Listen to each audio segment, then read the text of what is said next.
Hello বন্ধুরা, তোমাদের সবাইকে গুড মর্নিং। আজকে আবার একটা নতুন ব্লগে তোমাদের স্বাগত। সকাল সকাল দেখতে পাচ্ছ আমি বসে খাচ্ছি। তোমরা লোকেশন দেখে ভাবছই যে কোথায়। অবভিয়াসলি এটা কোনো একটা হোটেল, মানে মিষ্টির দোকান। বাজার করতে গিয়েছিলাম, তো মেয়ে বলেছিল মিষ্টি খাবে, তো ওর জন্য মিষ্টি আনতে গিয়েছিলাম। তো বসে গেলাম আমরা দুজনে টিফিন করতে, আর মেয়ে বললো কচুরি খাবে না।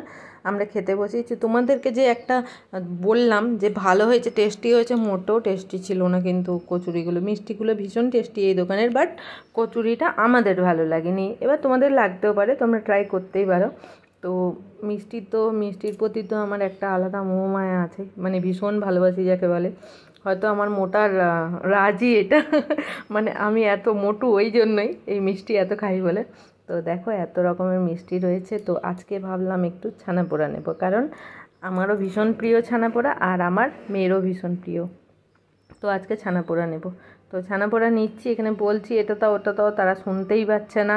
আর তোমরা দেখো তো এখানে অনেক রকমেরই মিষ্টি আছে, তোমরা কে কোনটা পছন্দ করো।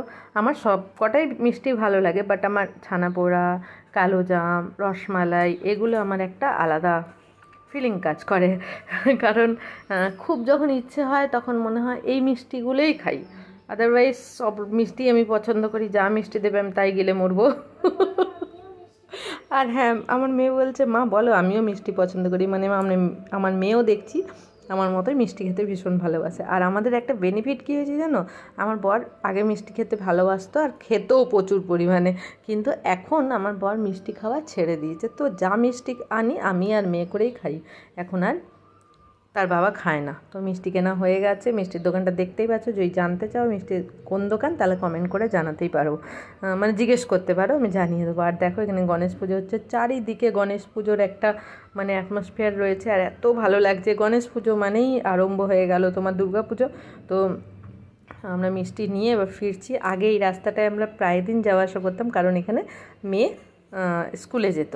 তো ঘরে চলে এসেছি, মেয়ে ওয়েট করছে ঘরে খাওয়ার জন্য। তো চলো ওকে ছানাপোড়াটা নিয়েছি, ওর রিভিউটা শোনো যে ও খেয়ে খুশি হচ্ছে না কি হচ্ছে। দেখো,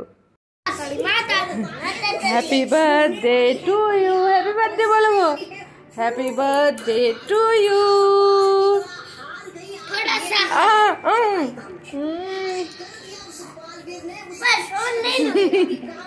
খাও, তুমি খাও, ভালো কেন